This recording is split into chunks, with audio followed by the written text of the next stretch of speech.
Tâm An mến chào anh chị em và các bạn. Mấy cái chậu ngò rí ở đây mình trồng từ cái phần gốc á, đến hôm nay nữa là nó được mười mấy 20 ngày á, mà nó cao quá chừng luôn. Nếu như mình muốn sử dụng lâu dài á, thì anh chị mình sẽ cắt những cái phần lá thôi. Còn như cái cây nào mà nó lên cao quá á, thì mình sẽ cắt ngang để nó đâm chồi non mới. Bằng cái cách này thì mấy cái chậu ngò rí mình sẽ sử dụng được rất là lâu. Mớ ngò rí này mình mua về để trộn rau sống ăn. Thì bây giờ Tâm An sẽ tước cái phần lá, mình chừa lại cái phần gốc với vài ba cái chồi non ở bên trên nè. Mình tước như vậy á, thì khi sau nó phát triển nhanh lắm. Tâm An thấy mình tước cái phần lá ra đó thì nó lên nhanh hơn là khi anh chị mình cắt ngang á, cái nó lâu lên lắm. Nhớ là chừa lại khoảng chừng 1 đến 2 cái lá non ở bên trong thôi, không có nên chừa quá nhiều nha. Cây ngò rí sau khi nhổ lên thì nó sẽ bị mất nước. Bây giờ mình cho nó vô một cái thau. Tiếp đến nữa là anh chị mình sẽ cho nước vô. Mình cho vô khoảng chừng 500 ml nước để kích thích cái bộ rễ và cái cây ngò rí nó tươi lâu á. Cho tí xíu đường vô. Cho tí xíu đường vô rồi anh chị mình sẽ sử dụng một tép tỏi. Tỏi nó sẽ giúp diệt vi khuẩn và từ đó tránh cái gốc ngò rí không có bị hư trong quá trình mình trồng.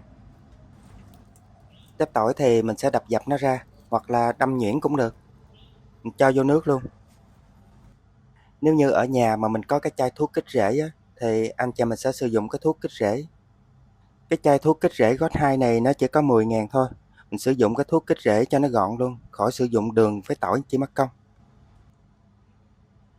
Với cái lượng nước là 500 ml nước, mình sẽ cho vô khoảng chừng 4 đến 5 giọt. Cho thuốc kích rễ vô rồi, anh chị mình sẽ ngâm khoảng chừng 15 đến 20 phút. Mình có khuấy á, thì nhớ là khuấy nhẹ tay thôi nha, để không thôi cái phần đọt non của cái ngò rí nó bị dập. Đất trồng thì Tâm An sử dụng là một cái chậu đất cũ, ở những cái chậu trước mình cho vô. Mình lấy cái chậu mình đông luôn. Tiếp theo nữa là sơ dừa với tro trấu, mình cũng sử dụng là một chậu. Và cho thêm là nửa chậu phân trùng quế hoặc là phân bò, mình trộn đều lên rồi cho nó ra chậu. Cái đất trộn ở đây là Tâm An đã trộn trước đó 1 tuần. Mình trộn rất là nhiều, xong rồi cái mình để sẵn vậy đó. Rồi sau đó mình muốn trồng gì cái mình cho ra chậu. Đất mà mình trộn lâu rồi, cái anh chị mình để đó, mình trồng cái cây gì nó cũng tốt. Còn khi mình trộn mình trồng liền, nhiều lúc phân nó mới á, cái nó làm nóng cây, khó phát triển hơn. Mấy cái gốc ngò rí mình ngâm ở trong thuốc kích rễ được 20 phút rồi. Bây giờ mình cho vào đất mình trồng thôi.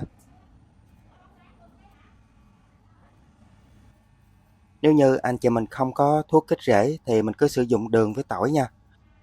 Nhưng Tâm An thấy cái chai thuốc kích rễ thì có 10.000 thôi. Nó cũng rất là rẻ. Mình mua một chai mình đem về mình sử dụng biết khi nào nó mới hết. Để cái cây ngò rí khi sau nó cứng cáp á, khi mình trồng xuống chỉ cần lú cái đọt non lên thôi. Cái mớ gốc ngò rí Tâm An trồng nó được 3 chậu. Bây giờ mình lấy cái nước mà có thuốc kích rễ nè, mình tưới vô hết luôn. Chia đều ra hết. Nếu như thông thường anh chị mình trồng hạt á, thì lâu thu hoạch lắm. Còn cái cách này cực kỳ là nhanh. Khi mình trồng xuống á, nhớ ém cái phần đất cho cái gốc ngò rí nó chặt lại, thì cái bộ rễ nó sẽ nhanh phát triển hơn.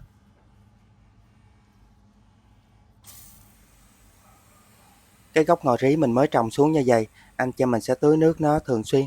Ví như một ngày á, mình xịt có chừng 2-3 lần. Mình chỉ nên lấy cái bình xịt là mình xịt thôi nha, chứ đừng có tưới trực tiếp. Nếu như mình tưới trực tiếp á, thì nhớ là phải tưới nhẹ tay thôi, chứ tưới mạnh tay quá nhiều khi cái gốc ngò rí á, nó bị lông gốc, nó khó phát triển lắm.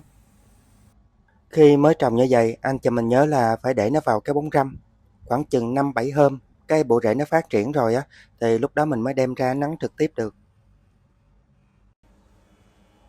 Mấy cái chậu ngò rí ở đây Tâm An trồng từ cái phần gốc á, đến nay nó được 20 ngày. 20 ngày mà cái cây nè, nó cao ghê chưa? Nhìn thấy mê luôn mà, xanh rì hết luôn.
khoảng chừng mười mấy 20 ngày khi cái cây ngò rí nó phát triển rồi, hoặc là sau khi anh cho mình thu hoạch á, mình nhớ là bón cho nó một ít đất vô. Cái đất này là cái đất mà mình đã trộn trước đó đó, mình cho vô. Đại khái là mình bón vào cái phần gốc để cái chậu ngò rí nó được phát triển mạnh mẽ hơn. Ở đây là mấy cái cây cải mà Tâm An chiết nó ra ngoài một cái ly nhỏ nè. Đến nay nó phát triển lớn rồi đó, bây giờ mình cho ra chậu mình trồng thôi. Cực kỳ nhanh lớn luôn. Và video hôm nay Tâm An chia sẻ đến đây cũng tạm kết thúc. Xin chào và hẹn gặp lại.